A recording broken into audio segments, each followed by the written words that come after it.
welcome to Thriving Beyond Borders with Namdi. And I'm excited to kind of start this or have this conversation. This was a deviation from the original plan. I figured it's better to let the experts talk expert things and let me talk about things that I can relate to. All right.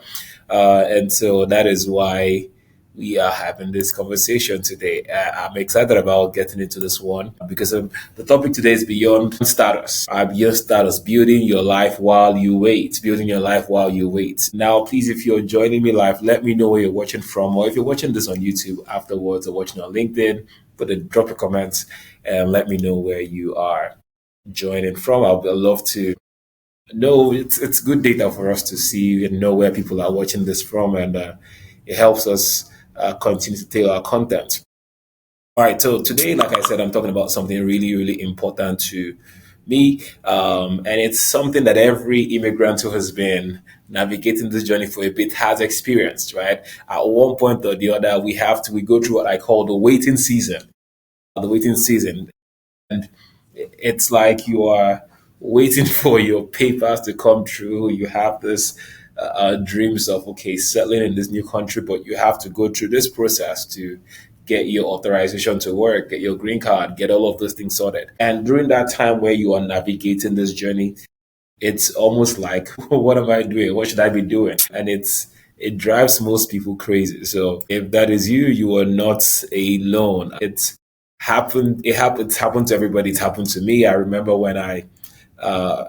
going through this process as well when I first got to the US. You know, when you first arrive, you're not necessarily thinking about, you're just excited to be here, right? I came student visa, and so I'm excited about going to school, starting my school and my program. And then you go through that first year, you realize I have just the year, and then now I have to figure things out. And so that's where the stress, kicks in. That's where you know, get into the season where you need to figure out what's next. What happens when I'm done here, right? How do I make sure that this is, the expectations that everybody has and I have myself are met? And it starts with I need to get the right status. I need to evolve my status now. I need to make sure I'm able to work. And so you start thinking about things like sponsorship, and you start not trying to figure out, okay, how do I get this process going? Do I get a lawyer? Do I apply myself? What should I do, during this process? And then I remember even when I started the process, it was okay, what do you do? Right. I've met a lot of people within the community who it's almost like, what do I do now that I'm putting my paperwork and I'm waiting? I've filed for, whatever process you go about, whether you're doing asylum or your family, through the family route, or, EB2, EB1, interest waivers, whatever it is, right? You are in that process where there's a season where you just in limbo. You don't know whether you are in or you're out. It's like you're standing on one foot, going through this process, and it's stressful, right? Not knowing how long it would take is a challenge. There's a lot of uncertainty. There's a lot of anxiety. You're in limbo, of sorts. And again, that is I will not downplay it. It is a difficult season. If you are in this phase right now in your journey, I want you to know I feel you. I definitely understand what you're going through because I felt every of those emotions, from anxiety to uncertainty to what am I doing? What happened? Like I can remember vividly just going through them, paying attention to every piece of immigration news, every legislation. I feel like apart from this phase of my life where I'm getting back into, intentional advocacy, and I'm paying attention more to policy and the laws of the land and all of those things right now. I feel like that was the only other time I was this involved or this immersed in the in the politics and policy conversation, because I wanted to know what was going to happen and what laws were being passed and the implementation of those laws around immigration specifically. So I definitely can relate to this phase for anybody who is going through it right now. Is some of the common struggles we face. You don't, again, like I said, you don't know how long it take. It's going to take, you can't travel. I've seen people have tragic situations happen back home, but because they are in the middle of this process, they can't leave, they can't travel. Because you might travel and you're not able to come back to the country. So you're missing out on moments, events. I've seen people lose parents, lose close, relatives, and they can't travel for to be part of those ceremonies or those proceedings because they are stuck, quote unquote. But if not, you jeopardize everything you've worked for. You sacrifice all of this time for. And it's, in fact, people back home will tell you, stay there, don't come back. We'll take care of it. So that's one, not able to travel, not able to go anywhere. I've seen people miss weddings, funerals, graduations, important events back in their home countries because they have to stay here to, make sure they don't fall out of status or put themselves or jeopardize their ability to come back into the country. Then talk about not able to work, right? Again, you are in a situation where legally you're not allowed to work because you are again navigating this process until you have that work authorization. So there's not really much you can do or anything you can do within the US, right? You can't work, you can't earn, but everybody knows when you are here, you are spending. You are spending, whether it's just to feed yourself. If you are fortunate to have people and a support system, maybe you get your people who are able to help cover expenses and daily living, but you're here, you're going to spend somehow. You want to contribute, even if you're getting to leave room on board for free, you still want to contribute in some way, because you don't want to be a burden. So being able to earn, but always having things to spend on is frustrating. And then there's this part where you feel like you're being left behind while others are moving forward. I remember always thinking, man, if I could just get my green card, what I would do, how, because I'm seeing people go get jobs and, I'm in the midst of people and guys are coming back and like, man, I just got this job and I'm doing this and I'm making this amount of my job and I'm doing this and I'm looking at the jobs they're doing and I'm like, I can do this. I feel like I am able to get this. This is within my realm. I can accomplish all of these things and more if I just had the chance. And there's this feeling of, man, this is leaving me behind. Like people are moving forward and I am still here, right? You're feeling left behind while others are moving forward. It's like you have to just hang out in this level. It's almost like the wilderness experience. On your way to the promised land, you're in this space where you're just journeying and you don't even know when it's going to end, right? Whether it's 40 days or 40 years to use biblical references.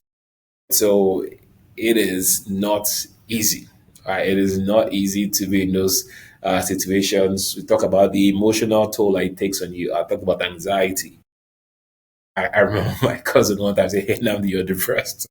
I didn't realize, I didn't see it like that then. But now, as I reflect and think back to that stage, he was right. There's stress. You don't talk about the fear that you feel. And I'm calling out all of these challenges so that you can, if you're going through this situation yourself, and I want you to know that I relate and I understand and you are not alone, right? So the stress, it's like everything is stressful. Every news, and especially if you live in the US today with the current, climes and current administration, it is not very, we'll call it a say it as it is. It is not the most immigration or immigrant friendly situations. You read the news and you hear, oh, there's deployments, of federal agents or to work, to further empower ICE to do all of those things. So there's the ice doesn't mean it doesn't mean what it used to mean anymore. Ice used to be like water sub 0 degrees, the solid state for water, but now it's immigration enforcement. And so there's that fear, there's that uncertainty, there's even isolation. You feel like you're by yourself, right? So these are very real emotions that can take a toll on anybody going through this phase, right? While you're waiting for your green card, while you're in that immigration process, while you're waiting for your work authorization. And I just want to encourage you, you're not alone. And you are not alone. You are going through, it's a season. I always tell people who are in this, they come and they tell me how the world is falling apart and they're about to die and their hair is on fire. And I tell them, don't die. You're not going to remember this when it's over. You will remember it, but I'm sharing my stories. You will remember it when it's done, but it'll be something you'll smile about. It'll be something you remember, and then it's going to be fond memories. And so you're not alone as you navigate this journey. The time you are waiting is not wasted time. It is not. It is part of the journey. The waiting time does not mean wasted time. It is, again, think of it as that wilderness experience before you are able to really step into the promised land and enjoy the milk and honey in the land that we have been promised, right? The land of promise that you came to, you have to go through this wilderness to be able to partake of the promised land, of the trees in the promised land. All right. So it's a waiting season. So I need you to start shifting your mindset and see this as your waiting season. It's a season that you have to go through, right? So I want your perspective to change, right? Waiting can be a season of preparation. It is not punishment. See it as a season of preparation and not punishment. And I know I'm sounding very preachy. Receive it as you feel, but it's an encouragement. It is a season for preparation where you can, while you're getting set, while you're expecting this thing to come through, you can leverage this, and leverage the season and then continue to hone yourself and improve yourself, right? I have a quote here: farmers don't just seed when they plant seeds, they prepare for the harvest, right? You're expecting a harvest. And so before the harvest season comes, before the crops are due for harvest, are you preparing, everything to make sure that all of that is good? Are you preparing to make sure that you are ready for the harvest? All right. So it's a season of preparation. It's a season to invest in yourself, right? Invest in yourself so that you are. See, one of the things people don't realize is, or people do realize this, but some people let it get caught off guard.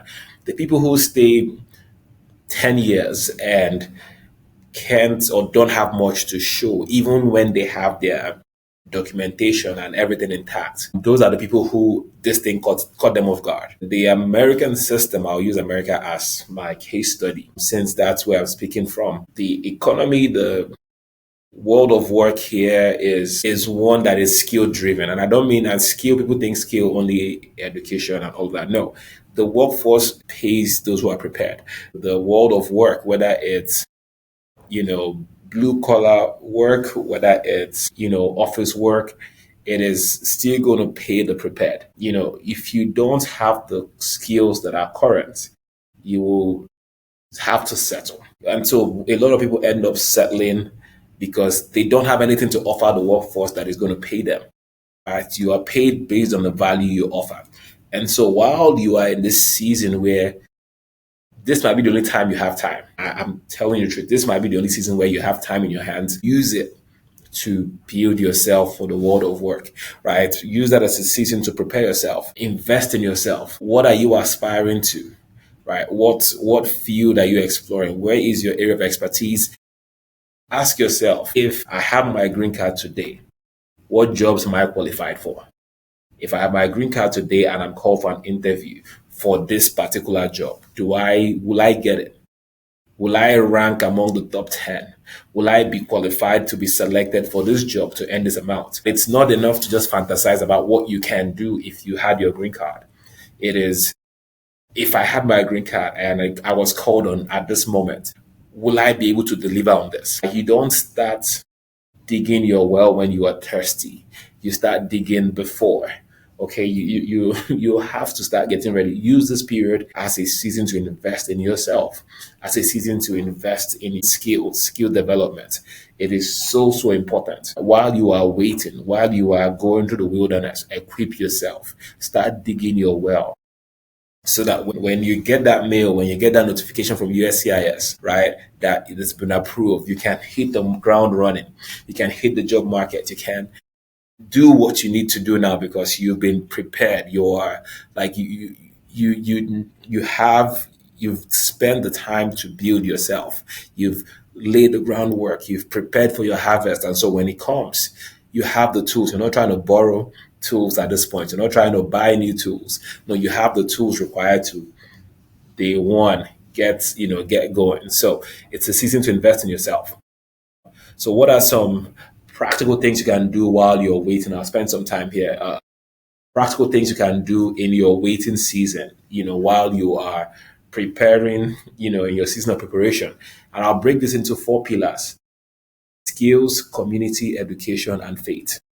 And those are the four pillars, practical things you can, where how you can evolve and improve yourself and things you should be doing in your waiting season while you're waiting, right? So I said the first one is skill, the first vertical, if I may put it that way. Learn new skills. Again, look for relevant skills for the career you desire, right? The career, the space, what are the requirements in that space? Okay, what are the requirements? What certifications do you need to get? What, what do you need to learn? And go figure it out. Start learning that thing. Start building capacity in that area, in your area of expertise. If you're an accountant, are there certifications that are relevant? Maybe you have credentials from your country of origin. Is there, do you need to upskill? Do you need to do an equivalent for the US version of that? Start practicing, start studying, start preparing towards that. Go do that exam. Go get the US equivalent of that. Like that is your step one. All right, start from there. Learn new skills. Leverage LinkedIn. LinkedIn Learning. I'm on LinkedIn. This is live on LinkedIn, but on YouTube, on LinkedIn, Udemy, Coursera, all these platforms. You can get courses for cheap. Udemy does these promotions monthly, and Udemy is not paying me for this promotion I'm doing, but they have this promotions they do where you can get courses for cheap every month or every other month. Pay attention to the promotions and then just go spend that $10, $12 and get courses related to your field. All right, start from there. So get relevant to what you want to do, your career aspiration, your area of aspirations, career wise. Build digital literacy skills. Your soft skills. Work on your communication skills. A lot of the time, because we are in this phase, we cocoon ourselves and we don't get exposed to what the culture is, how communication happens. Yes, the country, everybody speaks English, but communication is different. It's almost like the language is different. There are certain things we find funny from where we come from that you can't say here, right? There are certain ways of expressing endearment back home that might not be applicable in the corporate force. So this is a time to start upskilling in those areas. You have to start reorienting yourself so that again, you've learned the culture of work, workplace culture. Start studying, start learning those things. Build your soft skills, your communication skills, you know, being a good teammate, your problem solving skills, your analytical skills. Again, relevant soft skills to your area of expertise that will help you be successful. Right. So you have to have a goal, right? Ask yourself back to the questions to ask yourself, if I had my green card today, what will I do? What is like if I had my green card today, what's my ideal situation? And start preparing for that ideal situation, right? Even volunteer work can sharpen your skills.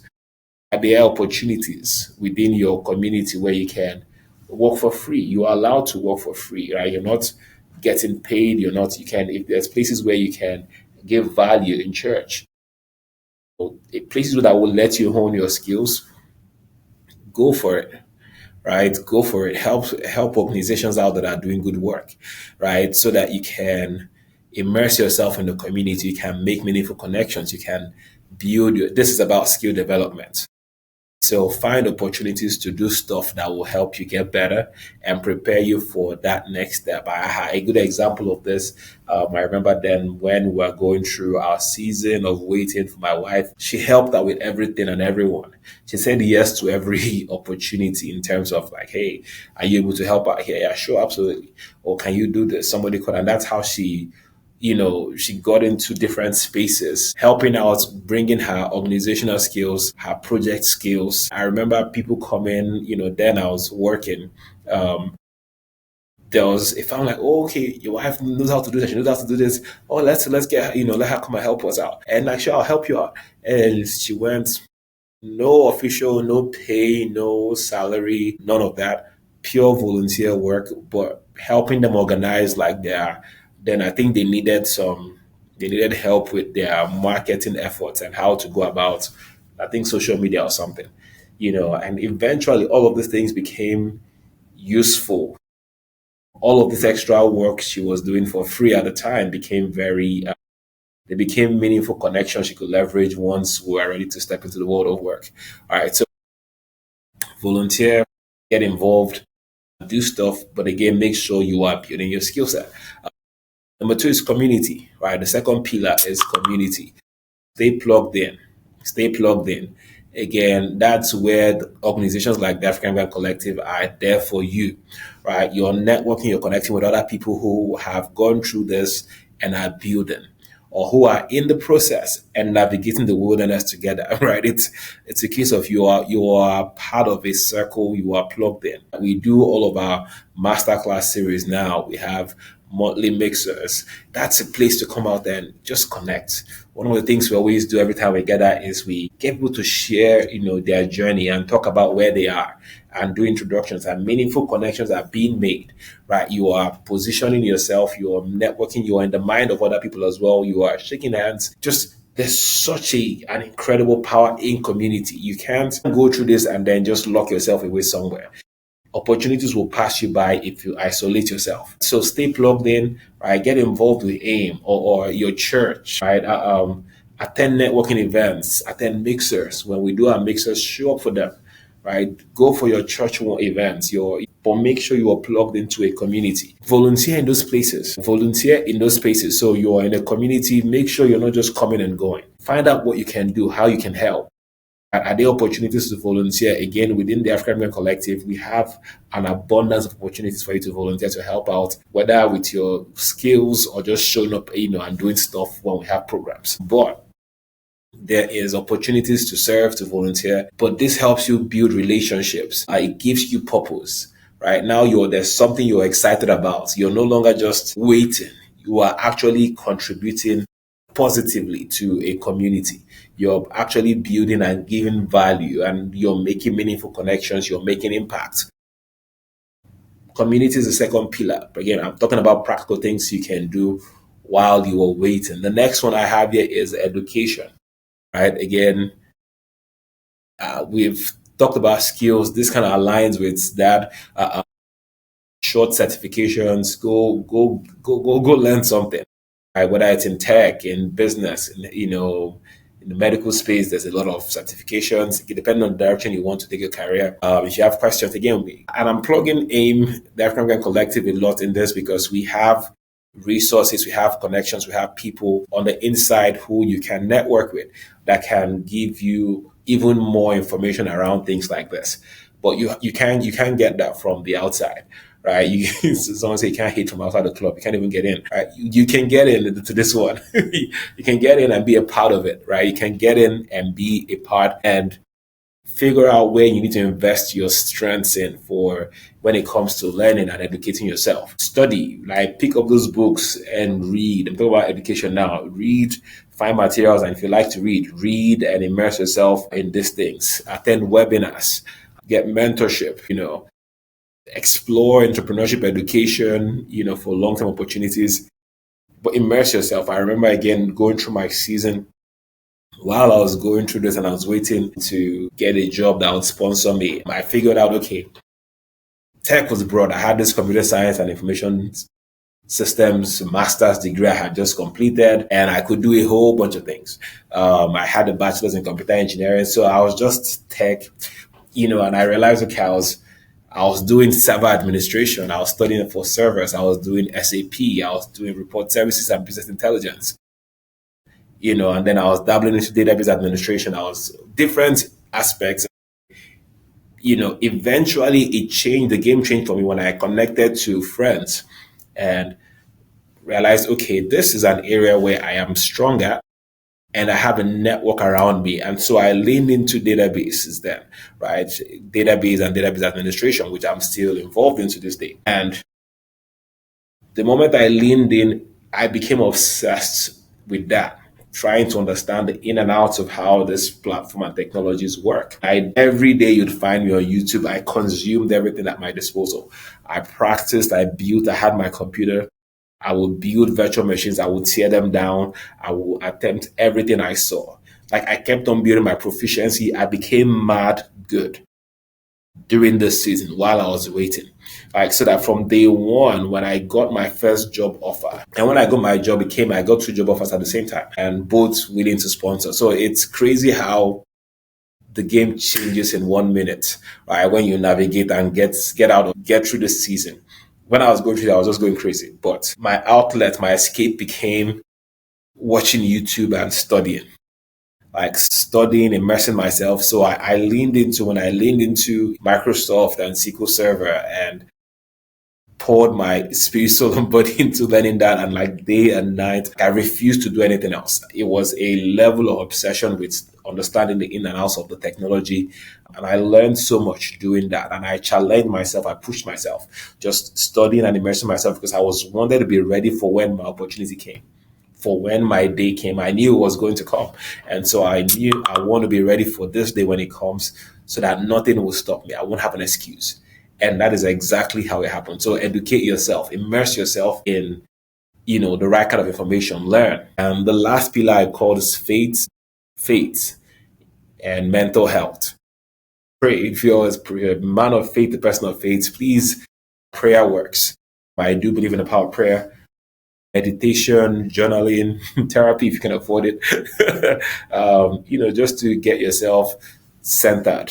You need to connect to that higher source. In my case, God, right? So prayer, meditation, therapy, journaling, whatever exercise you choose to. But I highly encourage, again, the world is deeper than what we see on the physical surface, right? So definitely align yourself spiritually. Yeah, I would definitely highly recommend that as you're going through this. This is not a time to, if you're a person of faith back home, a lot of people have faith-based people and then they come to the US and they abandon that completely. No, this is not the time to walk away from the faith that you grew up with. It is time to actually realign and center and just connect back to God and stay connected to Him. And again, if you're not a person of faith, there's meditation, journaling, therapy, all of that. Surround yourself with positive voices, right? Make sure the people around you are speaking life, right? You don't want to hear all the bad experiences. You don't want to intentionally remove yourself from any of the some of times you can avoid it, but if there's if you anybody wants to talk about people who had failed experiences, who had to get deported, who their immigration situation just got messed up and that happened and they had some bad incidents with the interview date and all of that, and USCIS rejected the application, you do not want to be listening to all of that, right? Make sure it's positive voices, it's people who have hey, this is going to work out, all right?